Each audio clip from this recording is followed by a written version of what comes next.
La classe de seconde agri du lycée agricole, dont on fait partie, avait un projet EIE fraises. Et le but était de planter des fraises dans la serre qui n'était pas utilisée afin de pouvoir les vendre par la suite.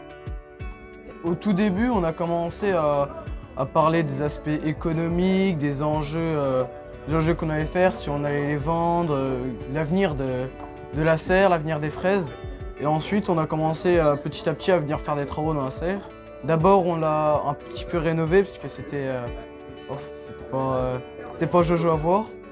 On l'a un peu rénové et on est parti sur une idée de faire des fraises hors sol.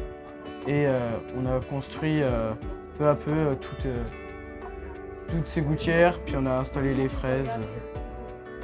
En seconde pro agri, on a un projet, on a un cours qui s'appelle EIE. Pour nous, c'est le jeudi pendant 2 heures. On se retrouve avec 2 profs à nous, Mme Jossé et M. Arnedo.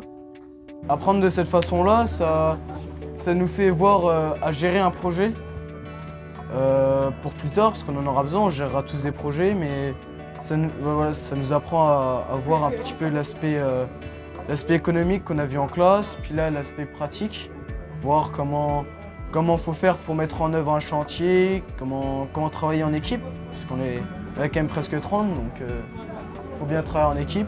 Quand on a un projet comme les termes agri, comme les premières agri, on commence un projet en seconde et jusqu'en terminale on le tient le projet là. Pour cette année déjà, on va attendre que les fruits mûrissent, on va ensuite les récolter. Une fois que tous auront été récoltés, on attendra la saison suivante et vu que les fraises se renouvellent chaque année, normalement l'année prochaine on aura toujours nos plants et on pourra recommencer l'année prochaine.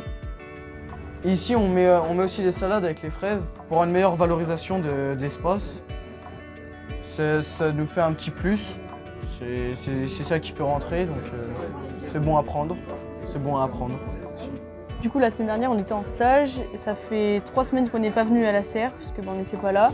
Donc là, on y remet les pieds, entre guillemets.